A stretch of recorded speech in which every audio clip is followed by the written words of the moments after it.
본 방송에서 제공하는 투자 정보는 투자 판단에 대한 조언입니다.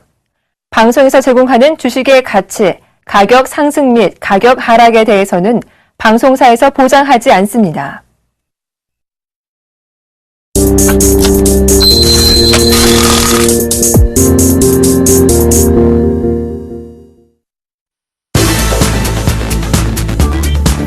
안녕하십니까. 막상막하 투맨쇼의 예병구 멘토입니다. 안녕하십니까. 정재훈 멘토입니다. 예, 요새 날이 조금 따뜻해져서 그런지 몹시 졸리고 피곤하고 그렇습니다. 정재훈 멘토님 어떠세요? 말도 하지 마십시오. 저는 운전을 하다가 하도 졸려가지고 사고를 여러 번 낼 뻔한 적이 있었어요. 예. 네. 운전하다가 졸면 안 되겠죠. 그렇죠. 예. 네. 자, 바로 이 춘곤증이라는 이 고질병 때문에 그런데요.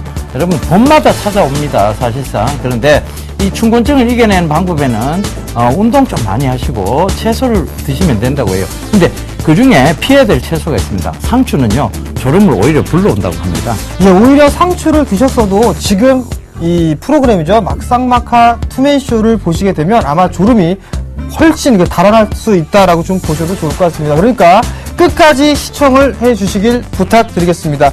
자, 먼저 막상막하 투맨쇼 참여 방법부터 말씀을 드리도록 하겠습니다.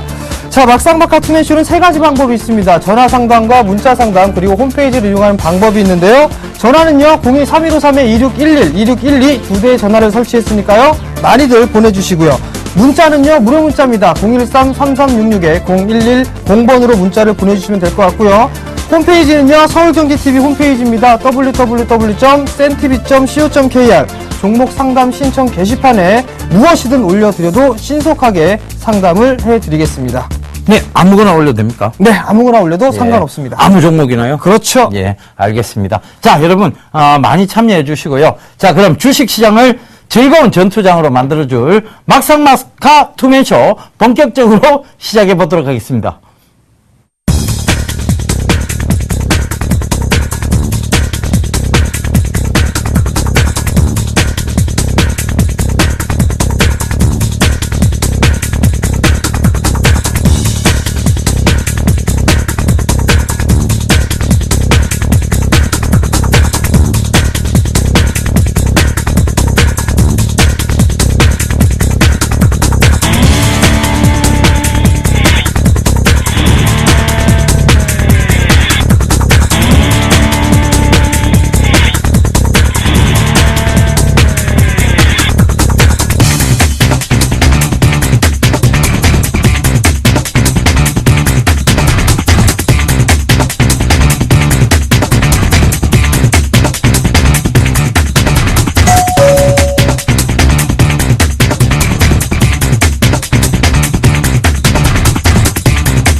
예, 그럼 먼저 오늘 장 어떻게 봤는지 간략하게 얘기 나눠봐야 될 것 같습니다. 자, 정재훈 멘토님, 오늘 장 어땠어요? 뭐 별로 신나는 장은 아니었습니다, 그죠? 신났습니다, 오늘. 예. 네, 삼성전자가 오늘 3% 가까이 상승을 해주는 그런 모습들이 나타났었죠. 우리나라 대표 기업이 3%가 올랐기 때문에 상당히 기분은 좋았습니다. 즉, 지수는 많이 올랐습니다. 근데 아마도 개인 투자자분들이 가지고 있는 그런 주식들은 그렇게 크게 재미는 못 봤을 것 같습니다. 결국에는 삼성전자 혼자만의 축제였다라고 좀 보고 있습니다. 일단 뭐 외국인 쪽에서 공격적으로 좀 매수를 해줬는데 거기 50% 이상이 삼성전자를 좀 매수를 해주는 그런 모습들이 나타났었기 때문에 종목별로 아마도 거의 이 움직인 종목군들은 얼마 없을 겁니다. 그렇다면 과연 개인 투자자분들이 과연 얼마나 웃었을까 싶거든요. 즉 삼성전자를 가지고 있는 개인 투자자분들이 얼마나 될까라는 그 생각을 한번 해보게 됐었고요. 근데 한편으로는 좀 좋은 부분들은 이제 얼추 좀 올라왔다고 저는 개인적으로 보고 있어요. 그렇기 때문에 다시 한번 중소형주들이 한 번쯤 움직일 수 있는 그런 기대를 좀 하고 있다라고 좀 생각을 하고 있습니다. 멘토님은 어떻게 보셨나요? 예, 저는 아침 방송이 있어서 아침 방송을 마치고 딱 올라와 보니까 지수는 강하게 조금 올라오고 있는데, 보니까 뭐 오른 종목이 없었어요. 그래서, 보니까 결국은 이제 삼성전자가 이제 강하게 올라오고 있었다. 그러니까, 삼성전자가 이렇게 강하게 올라오는 날은 사실은, 소문난 잔치에 먹을 거 없다는 것처럼, 결과적으로, 별로 좋지 않은 장입니다. 삼성전자가 이렇게 올라왔는데도 불구하고, 시장의 상승폭은 그다지 크지 않았다는 점. 그것도 역시, 결과적으로 다른 종목은 다 빠졌다는 거와, 일맥상통한 얘기가 되겠죠. 그래서, 일반 개인 투자자분들, 즉 시청자분들은 별 재미가 없으셨을 것 같아요. 그래서 오늘 장 이제 그 핫 키워드부터 좀 살펴보고 가도록 하겠습니다. 예, 첫 번째 종목 말 그대로 삼성전자네요. 자, 삼성전자. 강연회 때 보면 정지훈 멘토님이 강연회 때에서 이제 오신 분들이 정지훈 멘토님께 여쭤봅니다. 종목 뭐 살까요라고 여쭤보면.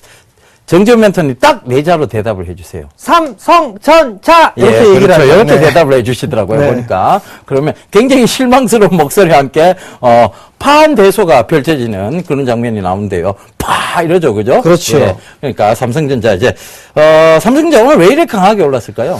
예, 아무래도 외국인 쪽에서 매수를 상당히 좀 많이 해주는 부분들이 있었는데요. 왜 매수를 했냐를 좀 살펴봐야 될 것 같습니다. 삼성전자가 과거에는 좀 실적에 대한 두려움, 이 부분들이 있었죠. 그 다음에, 스마트폰에 대한 부분들, 불확실성, 이 부분들로 인해서 실적이 좀 안 좋게 나왔었습니다. 근데 2분기 때, 올해 2분기 때죠. 올해 2분기 때부터 실적이 좀 돌아설 것이다, 라는 예상을 했었는데, 그러고 나서 시간이 지났습니다. 이제 1분기 어닝 시즌을 좀 앞두고 있는 그런 상황들인데 1분기에 대한 실적치가 여전히 많은 기업들이 하향 조정 중이다. 근데 삼성전자만큼은 예상치를 상회할 것으로 예상을 하고 있습니다. 대부분 국내 이 기업들 국내 리포트를 보게 된다라면 아무래도 좀 적정하게 나올 것이다. 예상치에 흡족하게 나올 것이다라고 대부분 전망을 하고 있는데요. 외국계 쪽 같은 경우는 오히려 실적에 대한 전망을 조금 더 상향 조정을 할 것으로 하고 있는 그런 상황들입니다. 결국에는 이 갤럭시 S5에 대한 모멘텀이 있을 것 같은데요. 자, 멘토님, 갤럭시 S5가 모멘텀이 클 것이라고 좀 생각하시나요? 일단 그 갤럭시 S5가 S4하고 크게 다른 점은 없었어요. 그죠? 네. 근데 갤럭시 S5에 대한 기대감보다는 갤럭시 노트4에 대한 기대감이 조금 더 크지 않을까라는 생각도 있습니다. 정지훈 멘토님 지금 스마트폰 뭐 쓰고 계세요? 노트2죠? 예, 노트2. 네. 이제 노트2를 쓰고 계신 분들이 이제 교체 시기에 거의 도래를 했죠. 그죠? 그렇죠. 그러면서 이제 노트4, 즉, 이제 그 노트4의 어떤, 그런 부분들이 조금 시장에 기대감이 형성되지 않았느냐. 정준 멘토님도 지금 스마트폰 바꿀 때쯤 되지 않았습니까? 아직 예. 약정이 많이 남았습니다. 예. 네. 약정 때문에 스마트폰을 못 바꾸고 계시는 거예요. 그렇죠. 예, 예.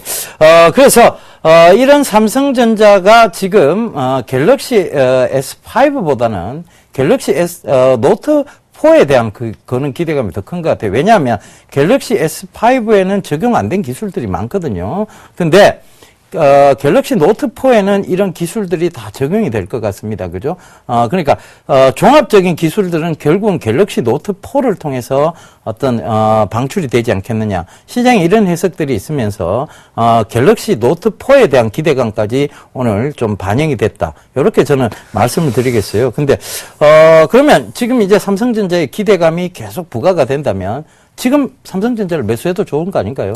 그렇죠. 삼성전자는 여전히 제가 봤을 때 싼 기업입니다. 다만 이제 시가총액 비중이 상당히 좀 높이 차지하고 있는 그런 상황들이죠. 거의 20%에 육박을 하고 있는 그런 상황들이거든요. 올해 삼성전자의 이 주가적인 수준은 좀 저평가가 돼 있다라고 항상 느끼는 부분들이 싸게 지금 주가가 상당히 싼 편이죠. 다만 못 올라갔던 부분들이 우리나라 대표 기업이기 때문에 그렇다라고 좀 생각을 하고 있거든요. 삼성전자 늘 365일 저평가고 365일 저 PER입니다. 그죠? 늘 저 PER에 나와 있는데 저는 좀 다르게 해석하는 게 삼성전자는 결과적으로는 꼭 삼성전자의 흐름보다는 결국은 선물의 어떤 흐름에서 삼성전자의 방향성을 결정해주는 그런 부분들을 좀 볼 수 있겠습니다.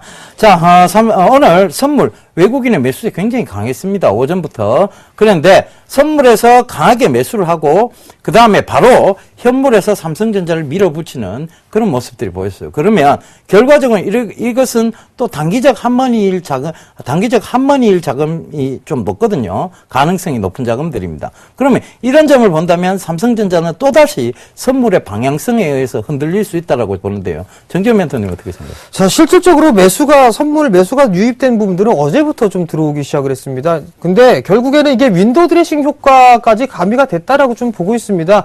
그러니까 월말 효과가 좀 나타나고 있다라고 좀 보셔도 좋을 것 같고, 실적에 대한 기대감, 이 부분들 때문에 상승한 게 아닌가라고 좀 생각을 하고 있거든요.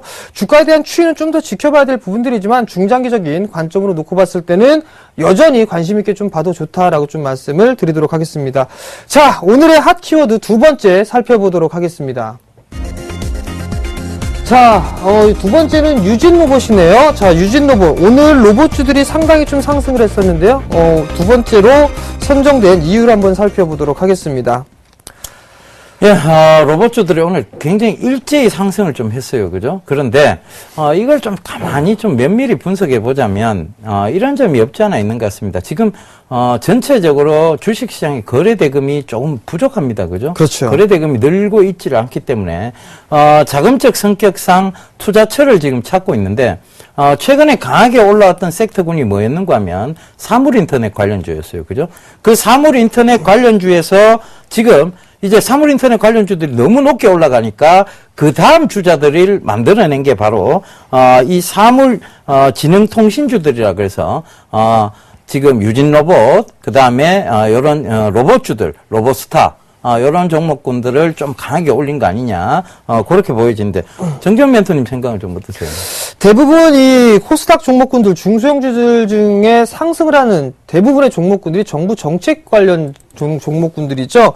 마찬가지입니다. 로봇 관련주들도 뭐 13대 미래 성장 동력으로 좀 선정이 되면서 종목군들이 좀 상승을 했습니다. 근데 과연 이 종목군들이 실적이 꾸준하게 좀 나올 수 있는 그런 종목군들인가, 이 부분들을 한번 생각해 볼 필요성이 있습니다. 대부분 그렇지는 않다라고 좀 보고 있고요. 실적보다는 이슈에 의한 단기적인 그런 전략이다라고 좀 생각을 하고 있는데요. 자, 멘토님, 요즘에 멘토님께서 항상 말씀하실 때 성장성 있는 중소형주를 중장기 투자하자라는 말씀을 하시잖아요. 예. 좀 차트를 좀 보시면서 좀 이게 성장성이 있는지 좀 판단 좀 해주시죠. 성장성 부분에서는 뭐 차트를 보면서 판단할 수 있는 부분. 원래 이 차트를 본 차트 그때 뭐 세력을 뭐 선점한 자, 정보를 선점한 자는 차트에 다 나와 있다라는 그런 얘기는 드린 바가 있는데, 네. 차트만 갖고 돈을 벌 수 있으면 좋겠습니까? 그죠? 근데 차트만 갖고 돈을 벌 수는 없으니까 우리가 종합적으로 판단해 봤을 때 차트 역시 이제 어떤 참고용 자료다라고 보셔야 될 것 같고, 차트상으로 보면 뚜렷한 어떤 특징은 없었습니다. 사실상 그만큼 실적이 받쳐주고 있지 않기 때문에 여전히 하락 추세선상에 있었던 종목이고, 이 추세선상에서 아직 추세를 완연하게 돌파하는 모습은 아니에요. 그러니까 오늘 상한가를 가면서 추세가 지금 돌파가 됐는 것 같은데, 결과적으로 이런 부분들 참고해 보신다면, 지금 계속 올라갈 수 있는 종목군이다라고 보는 건 조금 무리가 있을 것 같습니다. 왜냐하면 실적이 아직 그렇게 받쳐주고 있는 상황이 아니고, 실제 매출이 일어난다는 얘기들도 있습니다만, 그것이 즉 사물 인터넷과 연관지어서 생각해 볼 수 있느냐에 대한 부분 역시 의문점으로 좀 남아 있습니다. 그래서 지금은 지금 단기적으로 부과된 사물지능통신주라고 불리우는 이 유진 로봇이라든가 이런 종목군들, 그다음 로봇스타, 이런 종목군들은 따라가기보다는 지금은 오히려 좀 조심하면서 관망하셔야 되는 부분이 아니냐. 왜냐하면 지금 분명히 달라요. 지금 사물인터넷 관련주가 확 올라오고 있는 것과 지금 유진 로봇이나 로봇스타 같은 사물지능통신주들이 올라오는 것은 분명히 다릅니다. 그래서 이런 부분은 좀 조심하셔야 된다. 그 얘기부터 드리도록 하겠습니다. 정재훈 멘토님 생각은 어떠세요?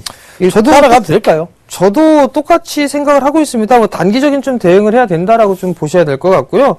이 종목군들을 쭉 한번 봤었습니다. 실적이 과연 제대로 잘 나오고 있는가, 그런 종목을 봤는데 그렇게 실적이 나오는 그런 종목군들이 없습니다. 다만 이제 어느 정도 정부 정책에 대한 흐름들, 그리고 실적에 대한 부분들이 일단 맞물려서 나갈 것인가라는 부분들을 한번 체크를 해봐야 될 것이기 때문에 단기적인 이 흐름들보다는 일단 중장기적인 포지션을 좀 접근을 해야 되지 않나 싶습니다.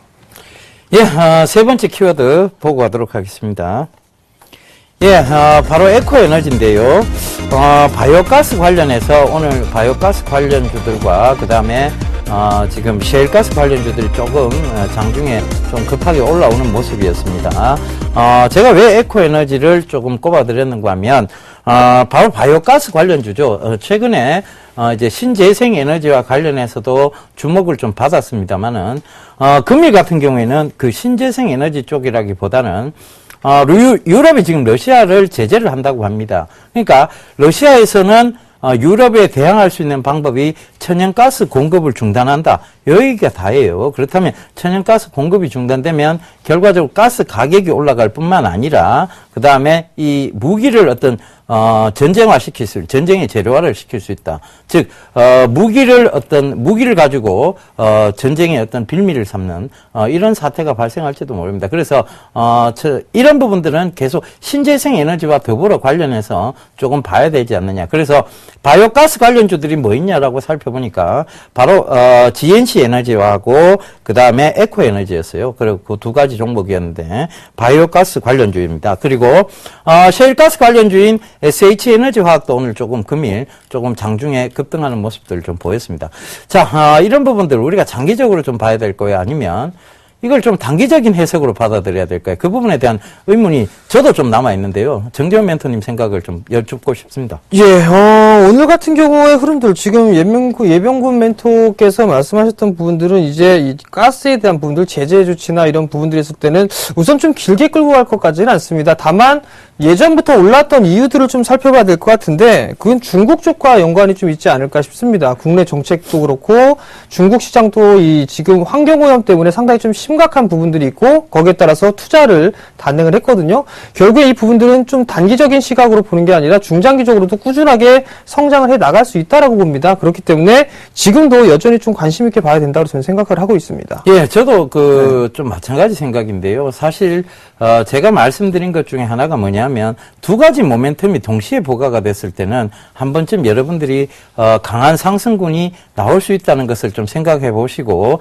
자, 두 가지 종목이 두 가지 모멘텀이 동시에 부과가 됐어요. 특히 에코에너지 같은 경우에는 바이오가스 관련되기도 하고, 그 다음에, 신재생 에너지 관련되기도 합니다. 그래서 이 부분을 좀 참고해 보신다면, 신재생 에너지는 미래의 정책적, 에너지원을 어떤 발굴하는 차원입니다. 그래서 그런 부분들이 좀 참고가 된다면 조금 중장기적으로 봐도 괜찮지 않을까라는 생각이 듭니다. 자, 여기까지 오늘장 특징 종목에 대해서 좀 살펴봤는데요. 이제 우리 멘토들의 수익률 점검에 나서 봐야 되겠죠. 화면으로 오늘의 수익률 확인해 보시죠. 3월 27일 목요일 막상막하 투맨쇼 포트폴리오 수익률 확인해 보도록 하겠습니다. 먼저 예병군 멘토의 포트폴리오입니다. 현재 포트폴리오에 세 종목이 편입되어 있는데요.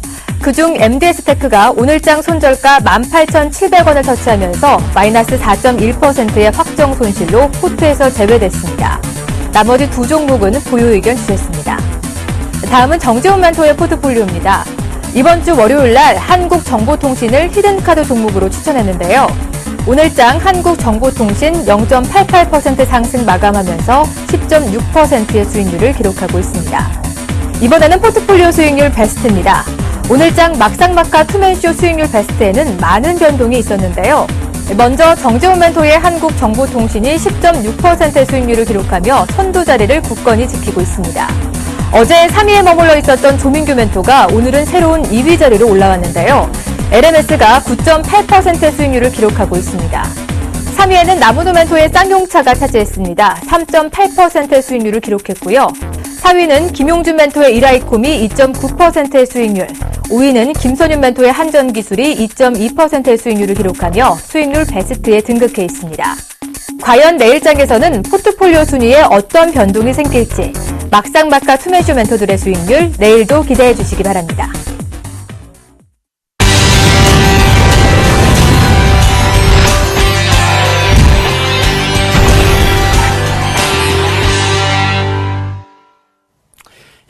AS 하기도 좀 부끄러운 성적표입니다. 그죠?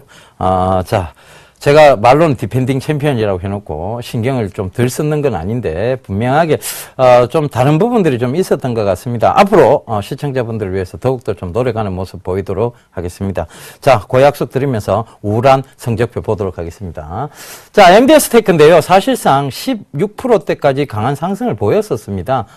편입 후에. 그런데 이 동사가 두 군데 회사로부터 피인수된다는 설이 있었어요. 하나는 현대자동차였고 하나는 한글과 컴퓨터였는데 바로 한글과 컴퓨터가 인수가 되면서 그날만 반짝 상승을 하고 바로 하락을 겪기 시작했는데 제가 봤을 때 그 물량은 실망 매물이라고 보여집니다. 현대자동차에 인수가 됐다면 그 더욱더 강한 기대감이 있었겠지만 한글과 컴퓨터에 인수됨으로 해서 하락을 겪었다는 얘기죠. 그런데 이걸 참고해 보셔야 될 것 같아요. 자, 한글과 컴퓨터가 인수한 가격대가 바로 28,000원 이상입니다. 그렇다면 경영권 프리미엄을 어느 제외하고서라도 지금 주당 가치로 봤을 때는 28,000원 인수됐다면 적어도 24,000원대 이상은 가 있어야 됩니다. 그런데 그 실망 매물들을 지금 누군가는 잘 받아주고 있다는 얘기겠죠. 그렇다면 여러분들 지금 만약에 손절가를 이미 놓치셨다면 이걸 보유하고 계신 분이 계시다면 지속적으로 제가 말씀을 드리도록 하겠습니다. 자, 일단 포트에서는 제외가 될 거예요. 그렇지만 MDS 테크에 대한 기대감, 실적 이런 부분들은 여전히 살아있다는 점 참고해 주시고요. 그다음 바텍이 조금 많이 내려왔어요. 근데 추세선상 역시 그 강한 추세 저항들을 뚫지 못하고 조금 밀리는 모습입니다. 그게 어떤 추세에 의한 밀림이냐 아니면 시장의 밀림에 의해서 같이 동반 하락을 한 것이냐에 대한 부분은 아마 내일장에서 어느 정도 판가름이 날 것 같습니다. 그래서 내일장의 어떤 흐름을 보고 제가 결론을 내리도록 하겠습니다. 그 다음에 일동제약인데요. 일동제약은 지금 거의 상승했다고 볼 수는 없습니다. 참 부끄러운 성적표네요. 그죠? 근데 일동제약은 여전히 중국 매출에 대한 기대감과 그다음에 M&A에 대한 이제 기대감이 있습니다. 그런 두 가지 모멘텀이 있으니까 지속적으로 관심을 보고 좀 지켜봐 주셨으면 좋겠습니다. 자, 여기까지 부끄러운 성적표 짧게 AS 했고요. 자, 그럼 여러분들의 든든한 히든 카드가 될 키워드부터 좀 보고 가도록 하겠습니다. 예, 바로 첫 번째 키워드인데요. 네. DIY죠. 이 얘기가 뭐냐 하면, 영문으로, 두 번째 키워드 마저 보고 갈까요? 자, 두 번째 키워드, 컴프레셔입니다. DIY의 컴프레셔. 그 다음 세 번째 키워드 보겠습니다. 중국. 뜬금없네요. 자, 첫 번째 키워드부터 좀 살펴보고, 광의 의미입니다. 넓은 의미란 얘기죠. 그죠?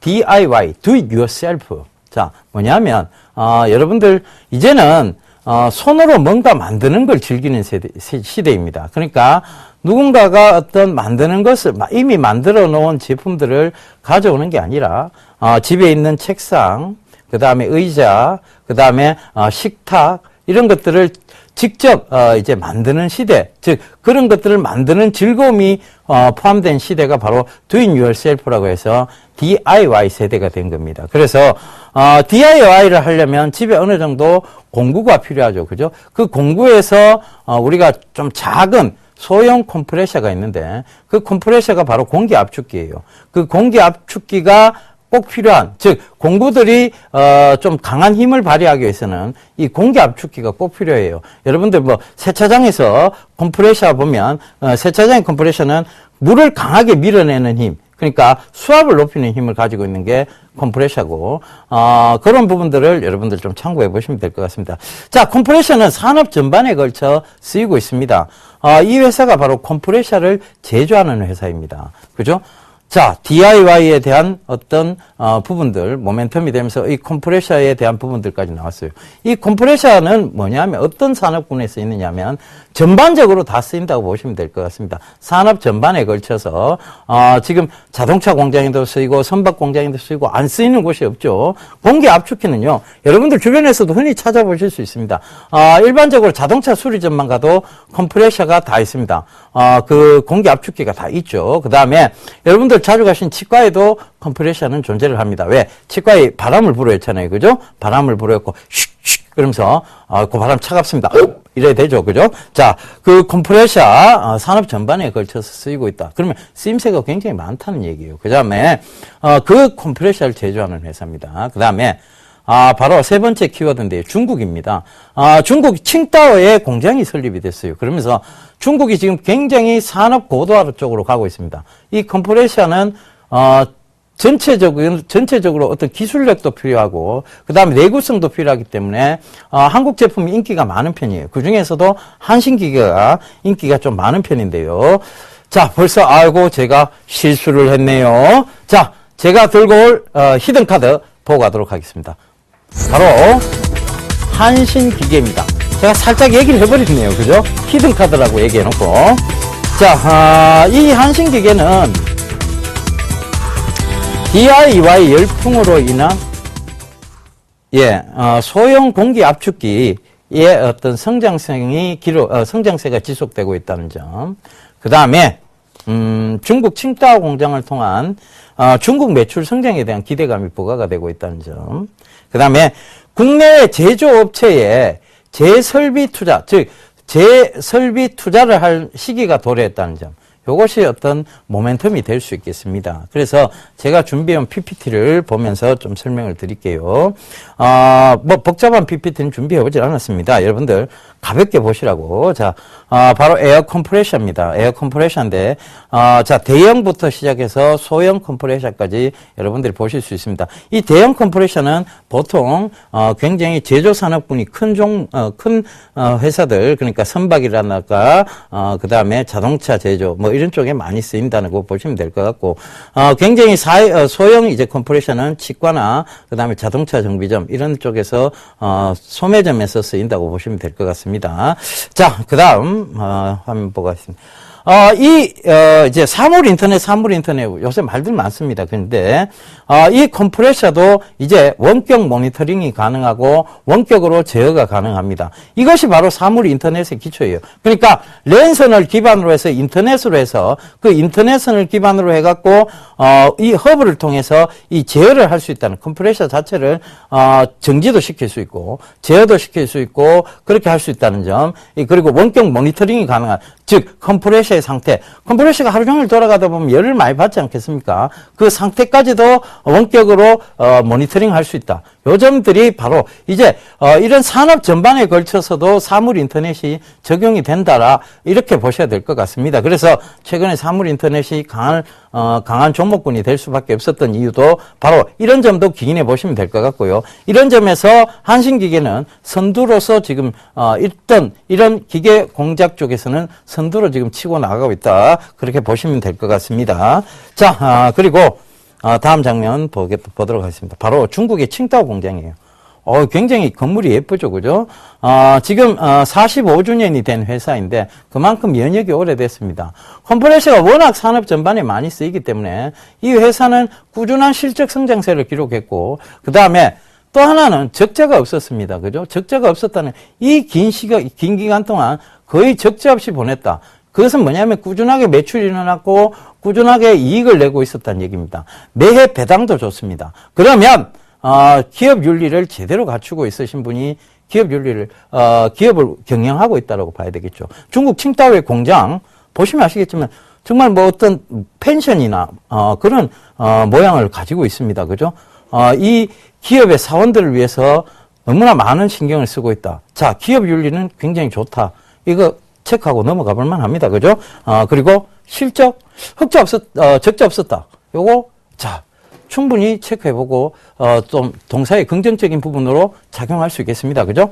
자, 이런 모든 부분들이 한신기계의 어떤 주가에 도움이 될 수 있는 부분들이라고 얘기 드릴 수 있겠는데요. 한신기계는 특히 이 컴프레셔 제조에 대해서는 국내 1위 업체입니다. 그 국내 1위라는 이름에 걸맞게 계속해서 흑자를 내고 있었다. 그리고 지금 어떤 그 기계가 노후화돼서 어떤 재설비 투자가 필요하다면 동사의 어떤 영업적인 측면, 이익적인 측면이 환원이 될 것이고 그것이 분명히 밸류에이션으로 작용할 것이라는 것이 제 결론입니다. 그래서 오늘 그 결론에 따라서 이 한신기계에 저희가 매수 전략 한번 잡아보도록 하겠습니다. 자, 일단 매수 전략. 오늘 일단 종가상으로 좀 잡아봐야 될 것 같은데요. 자, 잠깐만요. 예. 예, 일단 한신기계의 어떤 오늘 종가 1385원으로 마감이 됐습니다. 그죠? 1385원으로 마감이 됐는데, 자, 한신기계가 최근 들어와서 거래량도 조금 수반이 되고 있으면서, 그죠? 거래량 수반이 되고 있으면서, 자, 요렇게 횡보가 나왔고, 그 다음에 다시 재상승하는 구간에 와 있습니다. 그렇다면 지지도 지금 잘 받고 있죠. 확대를 해보면 지지도 잘 받고 있고, 그 다음에 자, 전 고점대 부근에서 저항대라고 보일 수 있는 가격대는 아직 많이 남아 있습니다. 1460원대고, 자, 이 박스권이 돌파가 됐다는 점 여러분들 참고해 보시면 될 것 같습니다.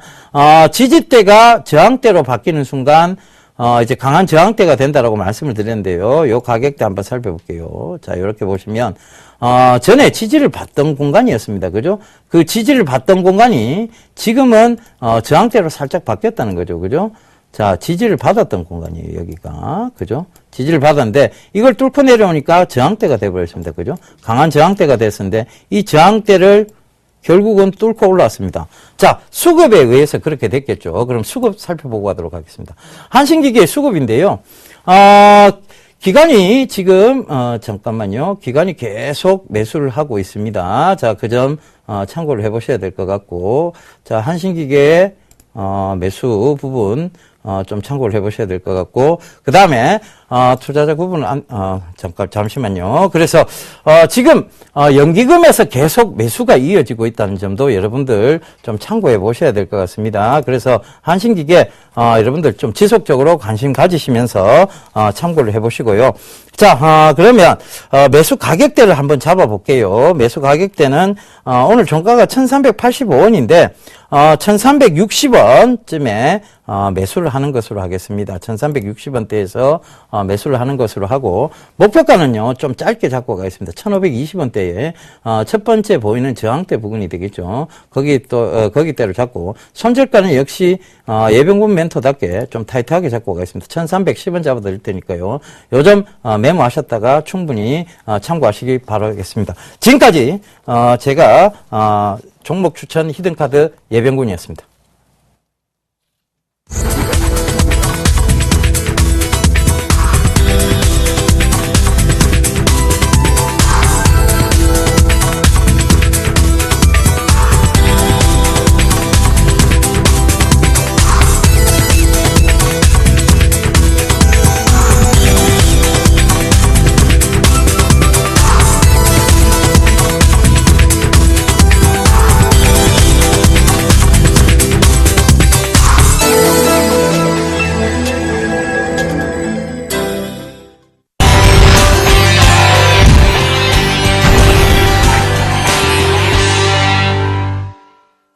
자, 내일장 또다시 히든카드 역할을 해줄 저 정재훈 멘토의 종목 추천 히든카드 과연 무엇일지 궁금하지 않으십니까?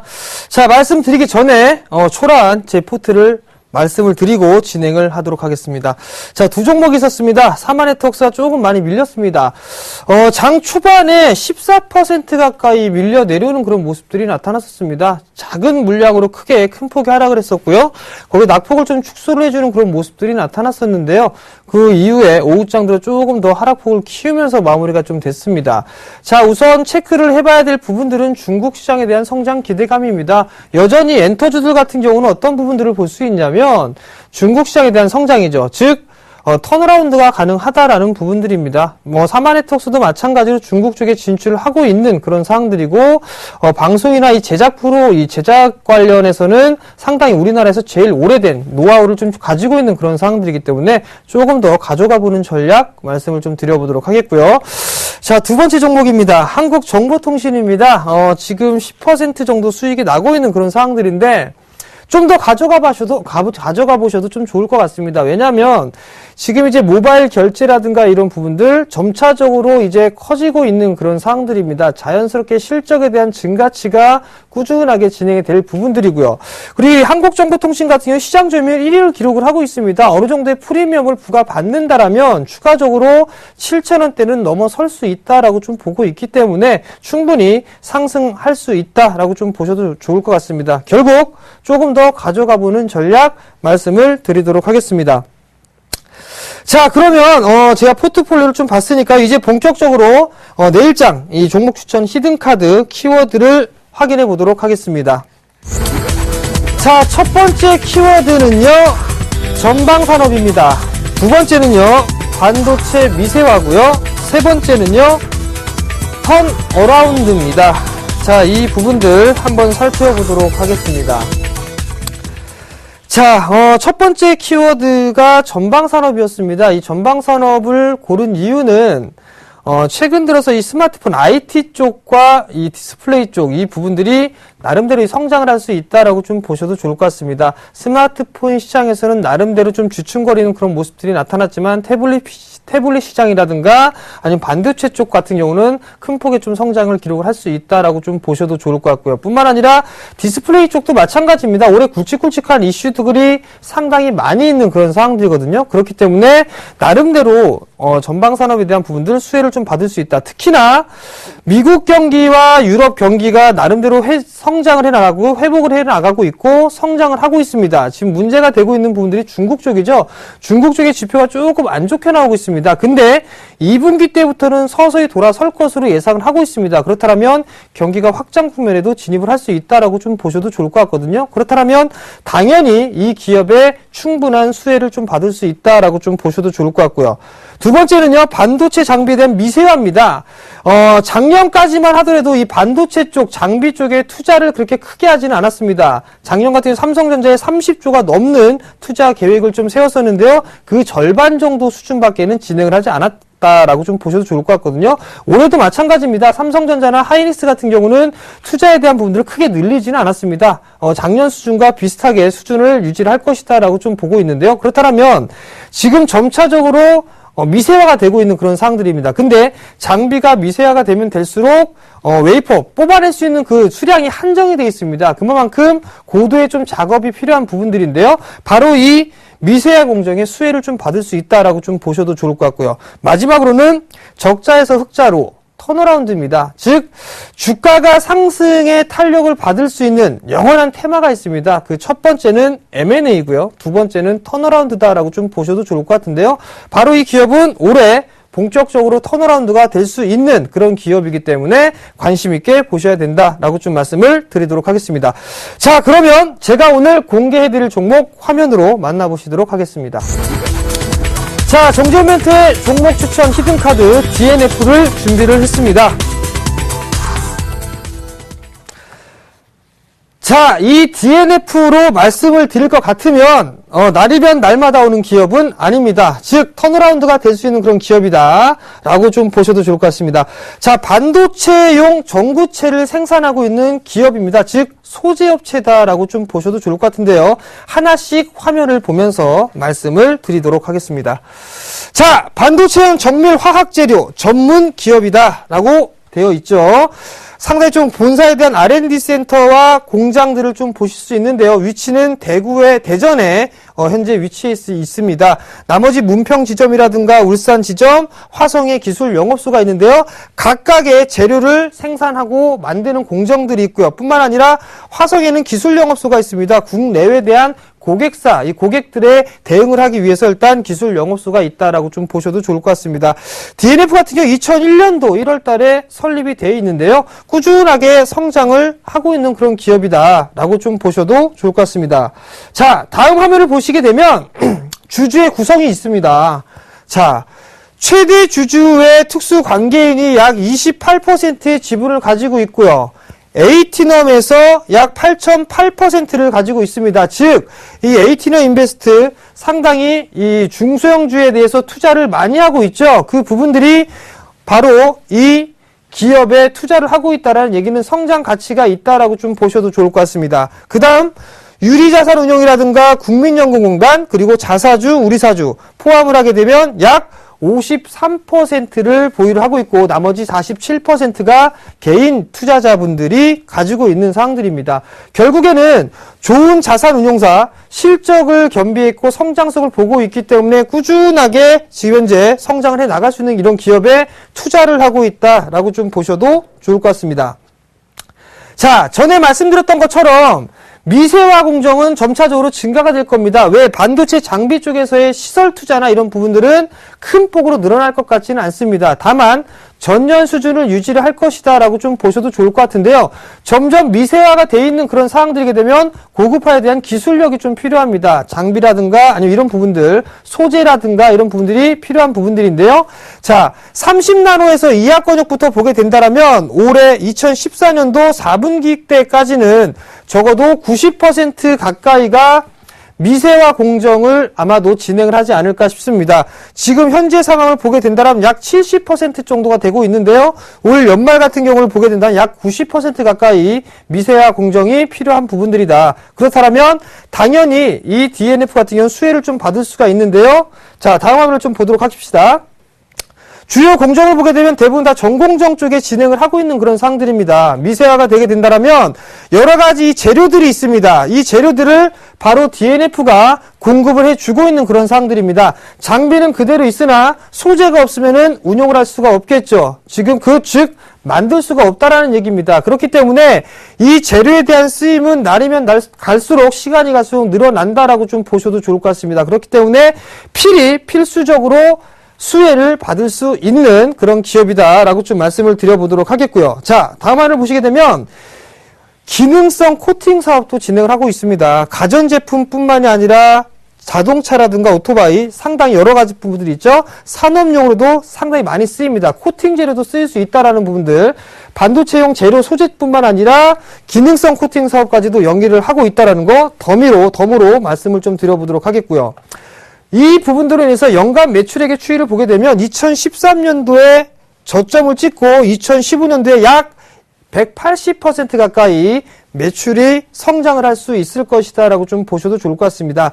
각 부분 소재별로 보게 된다면 2014년도부터 급증을 하는 그런 모습들이 나타나죠. 그러고서 2015년도까지 상당폭, 큰 폭으로 상승을 해 나갈 수 있다는 것. 즉, 실적은 2013년도 4분기 때가 마무리가 됐고 이제 본격적으로 성장세를 이어가고 있다라고 좀 보셔도 좋을 것 같습니다. 결국 턴어라운드가 진행이 된다라고 좀 보셔도 좋을 것 같은데요. 작년 같은 경우는 88억의 영업이익에 적자가 났습니다. 단기 순이익으로 따져보게 되면 134억 원의 적자를 기록했는데요.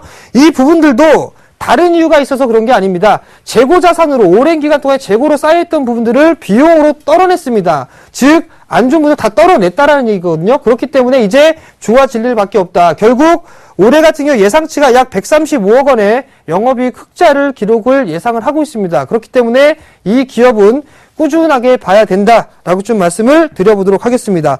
자, 차트를 보면서 말씀을 드려보도록 하겠습니다. 자, 이건 한신기계죠. 다음은 한번 넘어가고요. DNF 한번 보도록 하겠습니다. DNF를 보시게 된다면 꾸준하게 상승을 해주는 그런 모습들이 나타났었습니다. 그리고 나서 저점을 지지를 해주고 있는 그런 모습들이 나타났었죠. 삼각수렴형의 자리를 마무리를 짓고 난 이후에 다시 상승 시도가 좀 나와주고 있는 그런 모습들입니다. 첫 번째 상승이 나와줬었고 다시 한 차례 상승 시도가 나왔는데요. 조정을 마무리를 짓고 단기적으로 이중바닥을 찍고 난 이후에 지금 현재 상승을 해주고 있는 그런 모습들이 나타나고 있습니다. 내일 눌림목 자리대에서는 충분히 매수 자리로 봐도 좋겠다라고 말씀을 드려보도록 하겠습니다. 자, 가격 전략을 말씀드리도록 하겠습니다. 오늘 종가가 11,900원에 마무리가 됐는데요. 매수가는요, 11,700원 정도부터 매수를 하시면 좋을 것 같고요. 목표가는 14,000원을 제시를 해드리고요. 그 다음에 손절가는 조금 여유있게 1,500원을 제시를 해드리도록 하겠습니다. 자, 내일 DNF 관심있게 한번 보시도록 하고요. 지금까지 종목 추천 히든카드 정재훈이었습니다.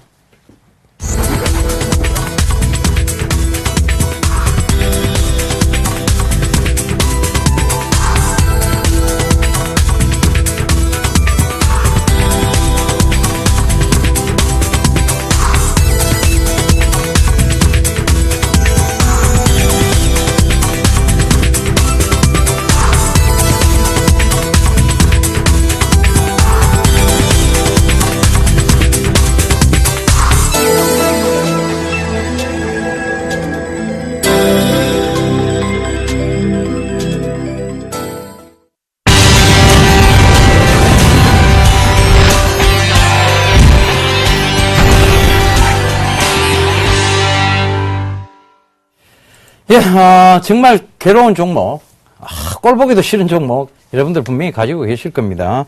그런 종목, 막 성질이 확 올라오죠, 그죠? 그런 종목들이 있으면 바로 상담 신청하시면 되겠습니다. 방금 제가, 날이면 날마다 오지 않는 정재현 멘토의 그 DNF 종목 설명 잘 들었습니다. 참 멘트 저렴하십니다. 그죠? 예. 자, 참여 방법 다시 한번 알려드리고 가도록 하겠습니다. 전화는 02-315-32-2611번에서 1, 2번 2대 준비되어 있고요. 자, 문자는 013-3366-0110번 준비되어 있으니까 많은 전화, 문자 부탁드리도록 하겠습니다. 자, 일단 문자 상담 진행해 보도록 하겠습니다. 바로 멜파스인데요. 샵 3300님 추가 매수해도 될까요? 라고 물어보셨네요. 멜파스 바로 이틀 전이죠. 화요일 날 바로 김용준 멘토님께서 멜파스를 언급해 주셨습니다. 자, 멜파스가 아직은 추세선상으로 보면 상승 쪽으로 가닥을 잡고 있는 것은 아닙니다. 분명하게. 그런데 이제 그 추세선상을 꺾는 모습들이 조금 보이고 있죠. 그러니까 이렇게 보시게 되면 추세선상을 꺾어 나가는 모습들을 좀 보입니다. 그러니까 결과적으로 제가 늘 말씀드렸던 밑으로 예각을 보이다가 그 다음 조정이 들어왔을 때 이때는 결과적으로는 횡보 구간이 나오는데 이 횡보 구간 예각 다음에 둔각이라고 말씀드렸잖아요. 그죠? 그 둔각 구간에서는 반드시 박스권의 어떤 흐름 형태를 나타낸다라고 말씀드렸습니다. 이 박스권을 유지하다가 이제 그 박스권을 돌파하고 살짝 올라오는 듯 보여서 다시 한번 밀렸죠. 그런데 이 추세선상은 자연스럽게 좀 돌파가 됐습니다. 그렇다면 추가 매수 충분히 가능하다고 보여지는데요. 리스크 관리 자료 때만 잘 지키시면 될 것 같습니다. 자, 이 박스권 하단인 8,800원이 깨지면 굉장히 위험한 구간이 올 수 있다. 그 점 참고하시고요. 일단은 지금 바로 여기서 추가 매수를 하시게 된다면 자, 지금 보이는 자리 때 첫 번째 저항대가 바로 11,300원대 부근입니다. 그 점 참고하셔서 잘 대응하시길 당부드리겠습니다. 성공 투자하십시오. 자, 전화 상담 한번 받아보도록 하겠습니다. 자, 여보세요? 예. 네, 안녕하세요. 예, 안녕하세요. 수고하셨습니다. 네, 어떤 종목이 궁금해서 전화 주셨나요? 두산중공업이요. 두산중공업이요? 예. 매수가하고 비중을 좀 말씀해 주세요. 예. 37,000원 하고요. 80%. 37,000원에 80%요? 예. 단기로 보셨어요? 아니면 좀 여유있게 보셨어요? 좀 여유있게 봤는데요. 여유있게 보셨어요? 예. 예, 그럼 가지고 가셔도 된다라고 좀 먼저 말씀을 드릴게요. 예. 네, 일단은 두산중공업이 조금 빠졌어요. 그죠? 37,000원대인데 34,000원대란 말이에요. 그죠? 예. 근데 올해 보게 되면 두산그룹주들이 유동성 위기가 있다 이런 얘기들이 좀 나왔었어요. 그죠? 근데 그 부분들은 거의 해결이 좀 있다고 그렇죠. 그 부분들은 거의 다 해결이 됐습니다. 그분들이 크게 신경 쓰시는 안 하셔도 될 것 같고요. 그 다음에 박근혜 대통령께서 원전에 대한 비중을 그대로 유지한다고 그랬죠? 예. 그죠? 두산중공업한테는 수혜로 다가올 수가 있습니다. 예. 즉 정부 정책에 대한 부분들이 있기 때문에 조금 더 가지고 가셔도 돼요. 즉 올 연말까지만 보게 된다라면 나름대로 괜찮은 수익이 날 수 있으니까 가지고 가셔도 된다라고 말씀을 드려보도록 하겠고요.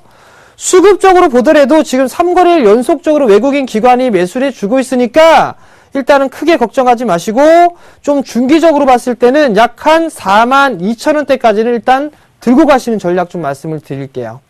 예. 더 궁금한 거 없으세요? 예, 감사합니다. 예. 네, 성공 투자하시고요. 힘내시고요. 예, 감사합니다. 네. 예, 이렇게 해서 막상막하 종목 상담까지 진행해 봤습니다. 제가 지난주에. 막상이죠? 예, 막상을 계속 강조를 드리다가 빵 터졌었는데요. 자, 여러분, 살면서 웃으면서 이런 웃는 걸 많이 하시다 보면 엔돌핀이 많이 솟아 나옵니다.